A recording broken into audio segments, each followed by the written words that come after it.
राधे राधे मंडळी. आज जो विषय मी घेतला आहे तो फारच महत्त्वाचा आहे आणि अगदी म्हणजे आजकाल प्रत्येकाला ह्या सगळ्याची गरज आहे असा आहे. आपल्या ना दोन मनं असतात, एक चेतन मन आणि एक अवचेतन मन. तुम्हाला माहितीच असेल ते. आणि चेतन मन फक्त 10% काम करतं, अवचेतन मन 90% काम करतं. आणि ते ना म्हणजे बऱ्याच जणांना फक्त चेतन मन आणि माहिती असतं, अवचेतन मन इतकं महत्त्वाचं काम करतं, बऱ्याच जणांना माहिती नसतं ते. म्हणजे आपलं जे श्वासोच्छ्वास, आपल्या हृदयाची धडधड आणि हे चयापचन, हे सगळं जे आपण चालतो बोलतो हे सगळं अवचेतन मनाचं काम असतं. चेतन मन फक्त म्हणजे चेतन मनला ना लॉजिक असतं, पण अवचेतन मनाला लॉजिक नसतं.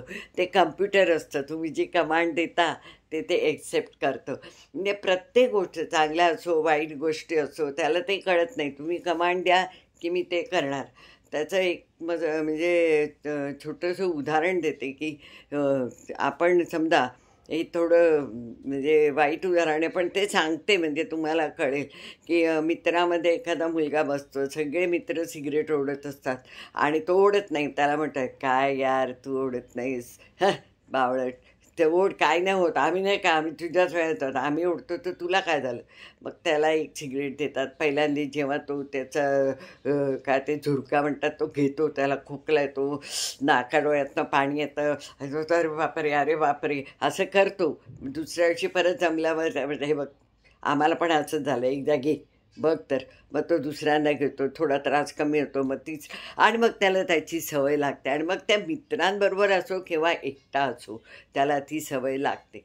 असं आहे, ती सवय असते ती आपल्या एकदा अवचेतन मनाला पर्यंत पोचली की ते हे होतं, त्याला नशाच म्हणा किंवा ते ॲडिक्शन होतं, तसंच होतं.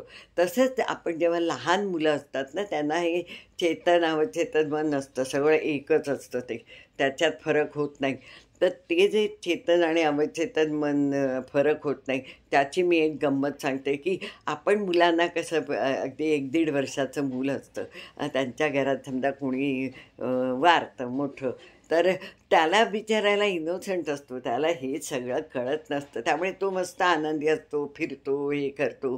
मग आपण जसा तो मुलगा मोठा होतो त्याला शिकवतो, त्याला संस्कार म्हणतो की बाबा मग त्याला काय म्हणतो देवळात गेलं की बघ बाप्पाला नमस्कार कर, असं. मग त्याला कळतं की देवळात गेलं की नमस्कार करायचा असतो. मग अशा ठिकाणी तिथे कोणाचं मृत्यू वगैरे होतो तर मग आपण त्याला शिकवतो, इथे असं नाही करायचं, हसायचं नाही, गप्प बसायचं, हट्ट करायचं, असं सांगतो ना आपण सगळं असं अशा प्रकारे. मग जसजसा मोठा होतो तसं त्याला कुठे कसं वागायचं त्याचं शिक्षण मिळतं. ते आपल्या घरच्यांनीच सांगितलेलं असतं, हे अशा वेळेला असतं, नाही तर त्याला कसं कळणार. त्याला तर तुम्ही काही नाही सांगितलं की अशा वेळेला देवळात गेले की नमस्कार करायचा असतो, हे जर शिकवलं नाही तर तो त्याला समजणार कसं. कारण तो अगदी म्हणजे काय म्हणता, मातीचा गोळा म्हणतो ना आपण, आपण आकार देतो तसा असतो. तसंच म्हणजे आपण शिकवतो तसं ती मुलं होतात. ह्याचं मी एक उदाहरण सांगते. माझ्या मुलाचा एक मित्र आहे, त्याच्या मुलाला त्यांनी भीती हा शब्दच शिकवलेला नाही. म्हणजे तो अगदी लहानपणापासून त्याला अंधारात पाठवायचा आणि असा पाल तो पकडतो जिवंत, त्याला झुरळ पकडतो आणि त्याला ना जंगलात वगैरे नेऊन रेप्टाईल काहीही पकडतो, काहीही करतो, त्याला वर चढतो, झाडावर चढतो, उंच उंच कुठेही जातो. त्याला भीती हे त्यांनी शिकवलंच नाही. तर त्याच्या मनात आता चांगला बरा मोठा झाला आहे, त्याला भीती नाही, अंधाराची भीती नाही, कशाची भीती हा शब्द त्याला शिकवला नाही. तेव्हा ते म्हणजे म्हणून मी सांगते हे आपल्यावर असतं नाही, आपण काय करायचं आणि काय नाही. आता हे जे मी सांगते की एखादं व्यसन लागतं, एखादी चांगली गोष्ट आत रुजवायची आणि एखादी वाईट गोष्ट आतनं काढायची, ह्याच्यासाठी आपल्याला प्रयत्न करायला लागतात. हे जी सगळी असतं ना ते अवचेतन म्हणजे सबकॉन्शियस माइंडमध्ये हे सगळे बसलेले असतात. ते कम्प्युटरसारखं त्याला तुम्ही कमांड दिली आहे, आता ही कमांड डिलीट करण्यासाठी आपल्याला प्रयत्न करायला लागतं किंवा एखादी चांगली कमांड घालण्यासाठी सुद्धा आपल्यालाच प्रयत्न करायला लागतात. त्यासाठी ना आपल्याला एक झोपायच्या आधीचा थोडासा वेळ आणि उठल्यानंतरचा थोडासा वेळ ना अत्यंत महत्त्वाचा असतो. त्या वेळेला आपण ट्रान्समध्ये असतो. म्हणजे त्याला असं म्हणतात ना, अल्फा स्टेजला असतो. पहिलं आपण जेव्हा जागृत असतो तेव्हा बीटा स्टेजमध्ये असतो, जेव्हा वेव्स आपल्या 14 ते 30 असतात. पण जेव्हा आपण अल्फामध्ये जातो तेव्हा 13 ते 8 असतात. म्हणजे असं झोप आणखीन जागृतीचा मधला हा काळ असतो. हा फार चांगला असतो आपल्याला. हे जे सबकॉन्शियस माइंड चेतन मन असतं त्याला जागृत करायला, काही वाईट गोष्टी काढायला आणि काही चांगल्या गोष्टी घालायला. त्यातलं मी एक उदाहरण देते हं. तर आता आपण ना म्हणजे झोपायची जो काळ असतो ट्रान्सला, त्यावेळेला पहिलं ब्रिदिंगचं एक्सरसाइज करायचा. म्हणजे ब्रीथ करायचं 5. मी तो परवा व्हिडिओ सांगितला तसं केलं तरी चालेल किंवा लाँग ब्रीथ केली तरी चालेल. म्हणजे मी जे सांगितलं 5 सेकंद ब्रीथ करा, 5 सेकंद होल्ड करा, 5 सेकंद सोडा आणि 5 सेकंद परत होल्ड करा किंवा लाँग ब्रीथ केली तरी चालेल. त्यामुळे काय होतं, आपलं मन आपलं डोकं शांत होतं. शांत झालं त्याच्यातले विचार ऑलमोस्ट संपतात. त्यावेळेला मनात जोरात बोलता येतं. आता मी एक जे रुजवायचं ते मी एक घेते. तुम्ही काहीही घेऊ शकता, काढायचं घेऊ शकता, वाईट विचार घालायचं घेऊ शकता.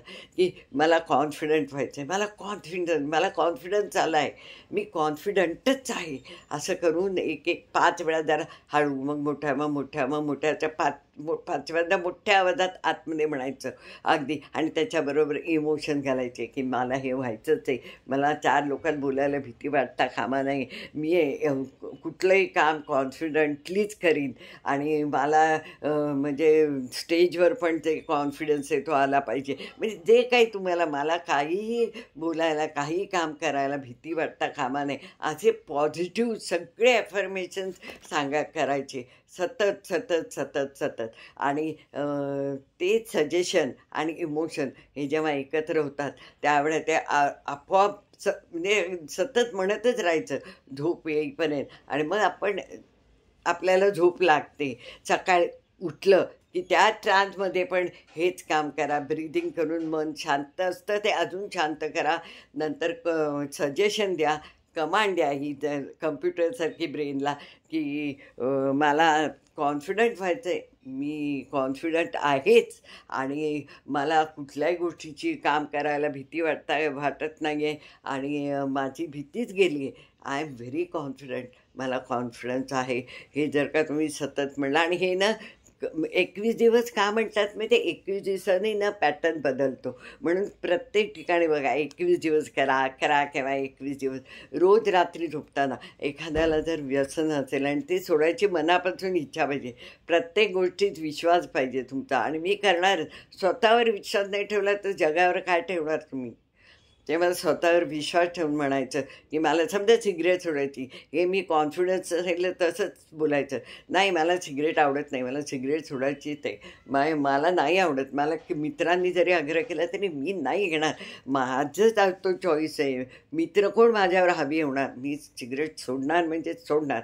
हे जर का तुम्ही ॲफर्मेशन्सच आहे ती आणि त्याच्याबरोबर इमोशन की ह्याच्यामुळे जर माझं स्वास्थ्य बिघडत असेल, पैसा पण जातो, स्वास्थ्य पण जातो आणि घरचे पण नाराज, एवढ्या 3 मायनस पॉईंट जर मी एका सिगरेटने होत असेल तर ती सिगरेट मला नकोच.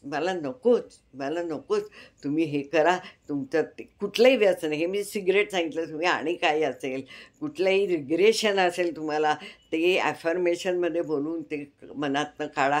तुम्हाला सांगते ह्याचा फायदा होतो. मानसिक जर ज्यांना आजार आहेत, मानसिक मेंटली जे हे आहेत, त्यांना तर तुम्ही कितीही जगातली औषधं आणा, पण तुमच्या मनातनं जर एखादा प्रॉब्लेम गेला नाही तर ते सुधारणं शक्यच नाही आहे. लिहून घ्या, 1000 गोळ्या घ्या, पण तुमच्या मनातलं ते शुद्धी नाही आहे. तुमच्या सबकॉन्शियस मनात जर का ती काही भीती असेल किंवा तो काही त्रास बसला आहे, तो तुम्हीच काढायला लागेल. त्याच्यासाठी जर काही असे तुम्हाला सजेशन पाहिजे असेल, गायडन्स पाहिजे असेल, मी काय फार मोठी नाही, पण माझा 100% काही गोष्टींवर विश्वास आहे आणि ते साध्य होतं. त्यामुळे मी तुम्हाला गाईड करू शकते. राधे राधे.